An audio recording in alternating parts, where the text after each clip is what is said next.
Alright, so this little video recap discussion is covering Ursula K. Le Guin's The Word for World is Forest. The format of this little book review is going to be a little different than some of my other book reviews because I kind of felt that I was getting too deep in the weeds of the author biography and the plot summary, and I wasn't being incisive enough. Alright, so I'm just going to do a quick plot summary over The Word for World is Forest. The book follows three characters in a close third person style.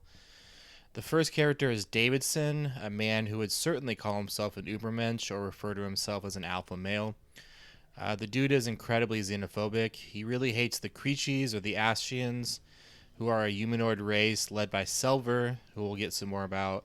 And the Creechies are the native humanoid race on the planet where the book is set. Selver is another one of the point of view characters. The third character is Liubov, who's an anthropologist who studies the aliens. He's close friends with Selver, and both Selver and Lubov are the mortal enemies of Davidson. So the action of the book centers around humans from Earth attempting to colonize a planet covered in forests. They enslave the native humanoid population. Selver leads the natives in a resistance effort that eventually succeeds in clearing out the human population from the planet. He is motivated to lead his people by how Davidson raped his wife, which led to Selver's wife dying. And Davidson also does a bunch of different violent provocations, including firebombing innocent civilians and generally trying to commit a planet-wide genocide against the natives. Davidson leads the human efforts to attack, humiliate, and eradicate the natives through any means possible. So now I'm going to go over kind of the world of the book, to kind of summarize the world building. The book is part of the Hainish cycle. It is set near the beginning of the cycle, soon after the invention of the Ansible, which is depicted in The Dispossessed. The Creechies, as they are called by humans, or Ascians, which is what they call themselves, are humanoids who stand about a meter high. They're covered in green fur, have a tribal culture, and are stuck in the Stone Age in terms of technology. There are about 3 million of them on the planet, as opposed to just a few thousand humans from Earth there as colonizers. So the colonizers are almost all men. They are on the planet to log and cut down the all-pervasive forests. Wood has become even more valuable than gold on Earth, and women are flown in to serve as prostitutes, although the native Creechie women are sometimes forced into sexual slavery as well, which Selver's wife was forced into sexual slavery. So the colonizers freely use marijuana and other hallucinogens, and that seems to be an outgrowth of the popularity of those drugs in the 60s, as this story was likely written in the late 60s or early 70s. The story first appeared in Again Dangerous Visions as a full-length novella, and you can buy standalone copies of it.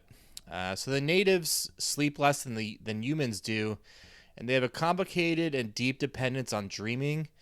The natives dream both when they're awake and when they're sleeping, and their dreaming is an important part of their culture and their individual consciousnesses. It's kind of like these weird vision quests they go on when they dream, and they find a lot of truth and meaning in their dreams. The natives are ruled by old women. They blame many of the colonizers' problems on there not being any old women around to keep the younger people in line.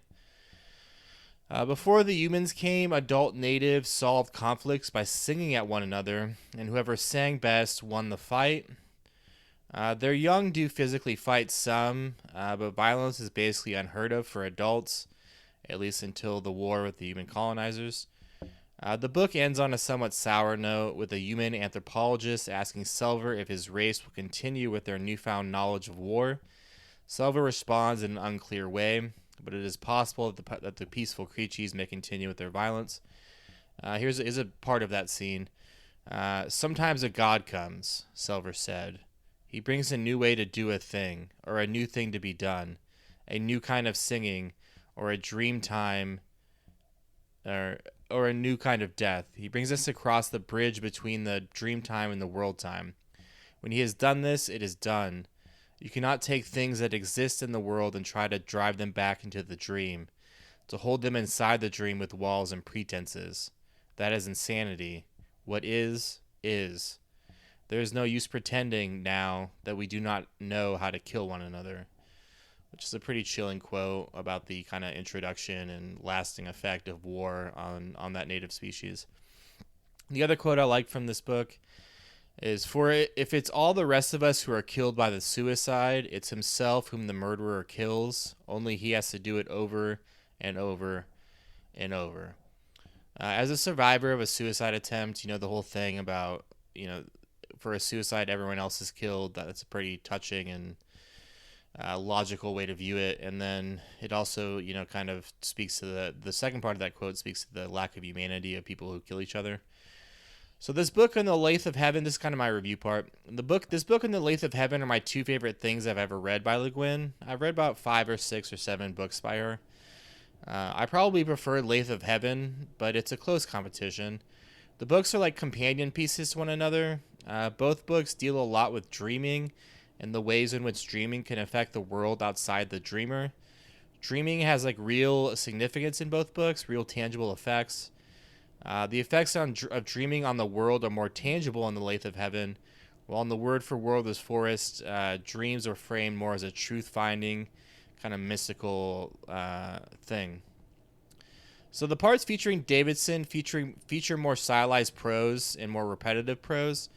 The use of close third person is especially effective in those parts, as we get a very detailed view of Davidson's misogyny and how overly sure about himself he is. I found The Word for World is Forest to just be super original and well done. It's no surprise that George Lucas stole so much from the book, although I probably wouldn't have been happy if I was Le Guin. The Creachies, the native species, are super similar to Ewoks, although the natives in The Word for World The Word for World is Forest, say that 5 times fast, they're green and Ewoks are more brown.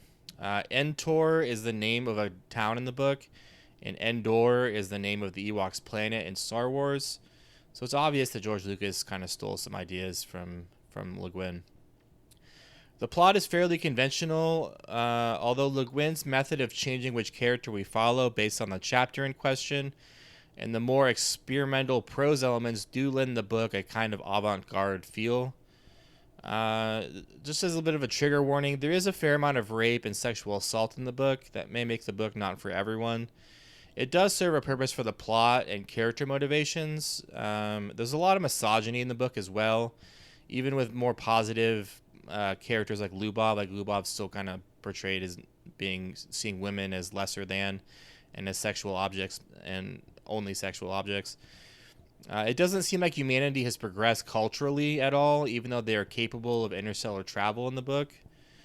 Maybe it speaks to the undying nature of incels and misogyny and chauvinism and how they just aren't going to go away anytime soon.